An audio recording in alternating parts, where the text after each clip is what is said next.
அண்மைச் செய்தி. செந்தில் பாலாஜி போக்குவரத்து துறை அமைச்சராக இருந்தபோது வேலை வாங்கி தருவதாக கூறி பண மோசடி செய்ததாக வழக்கு தொடரப்பட்டது. கூடுதல் குற்றப்பத்திரிகை விசாரணை அனுமதிக்கான ஒப்புதல் கடிதம் கிடைக்கவில்லை என்பதால் விசாரணை தள்ளி வைக்கப்படுவதாக சிறப்பு நீதிமன்றம் தெரிவித்திருக்கிறது.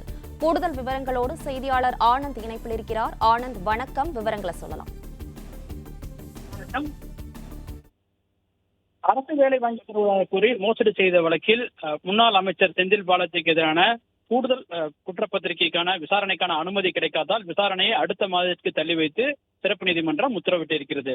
2011 மற்றும் 15ஆம் ஆண்டுகளில் போக்குவரத்து துறை அமைச்சராக இருந்த செந்தில் பாலாஜி அரசு வேலை வாங்கி தருவதாக கூறி பலரிடம் மோசடி செய்ததாக சென்னை மத்திய குற்றப்பிரிவு போலீசார் 3 வழக்குகள் பதிவு செய்துள்ளனர். இந்த வழக்குகள் அனைத்தும் சென்னை MP MLஏ மீதான வழக்குகளை விசாரிக்கும் சிறப்பு நீதிமன்றத்தில் நடைபெற்று வருகிறது. இந்த நிலையில் இந்த வழக்கு இன்று நீதிபதி ஜெயவேல் முன்பாக விசாரணைக்கு வந்த பொழுது விசாரணை அதிகாரி நேரில் ஆஜராகி செந்தில் பாலாஜிக்கு எதிராக கூடுதல் குற்றப்பத்திரிகைக்கான அந்த விசாரணைக்கான இன்னும் உத்தரவு நகல் அரசிடமிருந்து கிடைக்கவில்லை என்பதால் விசாரணை தள்ளி வைக்க வேண்டும் என கூறினார். இதனை ஏற்றுக்கொண்ட நீதிபதி வழக்கினுடைய விசாரணையை செப்டம்பர் மாதம் 12ஆம் தேதிக்கு தள்ளி வைத்து உத்தரவிட்டிருக்கின்றார்.